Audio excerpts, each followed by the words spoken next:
Good evening, Ghana. You're watching Snappy News with Ewura Esi. Now, the headlines. Late former President J.J. Rawlings's funeral postponed. The NDC wins the contentious in West parliamentary seat. Fake Western Togolander's lawyer arrested by the police. Kantamanto market gutted by fire again. Vice President pledges government support. Police arrest 26 persons over protest at Esi headquarters. Now onto some international news. Prince Harry and Meghan Markle signed Spotify podcast deal. Now the news in detail.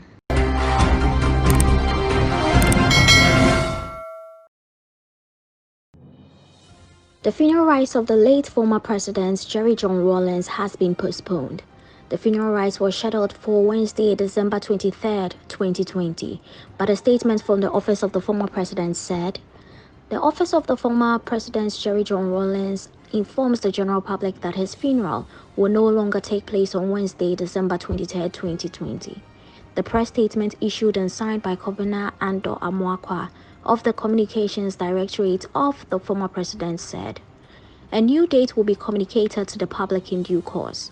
The inconvenience to all who had made prior arrangements for the funeral ceremony is deeply regretted."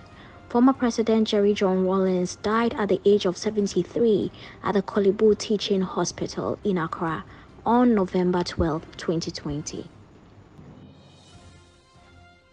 The National Democratic Congress has retained the contentious Sine West parliamentary seat with a difference of 16 votes. The NDC's parliamentary candidate for Sine West, Mr. Kwame Ampofuchumesi, was on Thursday evening, December 17th, declared the winner of the December 7, 2020 parliamentary election in the area. He had 13,116 votes, which is 16 votes more than the 13,100 that the New Patriotic Party's candidate Joseph Kuma Mackay obtained in the hotly contested election. The police has arrested one of the lawyers for some of the suspects in the Western Togoland secessionist case. According to the police, Dennis Sairam Benson, who parades himself as a lawyer and has been representing some of the suspects since the inception of the case, is fake, and hence the arrest. The police, in a statement dated Thursday, December 17, 2020, signed and issued by the head of public affairs of the Criminal Investigations Department, DSP Juliana Obeng, said, "The demeanor of Mr. Sairam Benson in court raised suspicion, leading to a background check, which revealed that he was a fake lawyer." It said the 42-year-old man is currently helping the police with investigations. The Vice President, Dr. Mahamudu Bawumia, has indicated government's readiness to support victims of the fire outbreak, which happened at the Kantamanto market in Accra last Tuesday night, so that they can restart their businesses. The Vice President, who was at the scene of the incident on Wednesday afternoon to assess the extent of damage and empathize with the traders, described the incident as tragic, sad, and devastating. He said he would meet with the leadership of the traders at his office next Friday to look at the way forward. "I am calling a meeting on Friday with the leadership of the traders to look into how to rebuild the market and provide them with some initial amount of money on humanitarian grounds, as well as provide them some form of capital to enable them to restart their businesses," the Vice President said.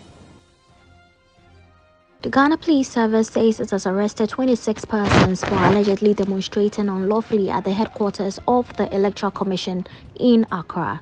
The police in a statement said the suspects, made up of 15 males and 11 females, were picked up on Thursday, December 17, 2020, when they thronged major streets leading to the commission. It said all the 26 persons have been cautioned as investigations continue, but those found culpable will be made to face court. The protesters in the early hours of Thursday, 17th December 2020, took to the major streets leading to the Electoral Commission amidst the burning of car tires, pelting stones, and causing heavy vehicular traffic and congestion, the police said. Now on to some international stories. The Duke and Duchess of Sussex have announced a multi-year partnership with Spotify to produce and host podcasts that highlight and elevate diverse perspectives and voices. The move follows the couple's multi-million-pound Netflix deal that will see them produce documentaries and feature films for the streaming service. The couple's latest business venture will involve Actual Audio, their newly formed audio-first production company, in an exclusive partnership with Spotify, producing programming that uplifts and entertains audiences around the world, the digital platform said. In a statement, the couple said, "What we love about podcasting is that it reminds us all to take a moment and to really listen, to connect to one another without distraction.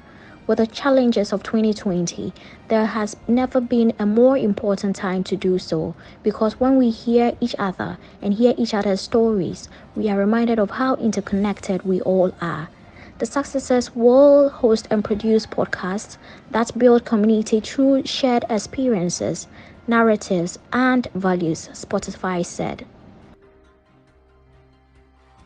We've come to the end of today's episode of Snappy News with Ewura Esi.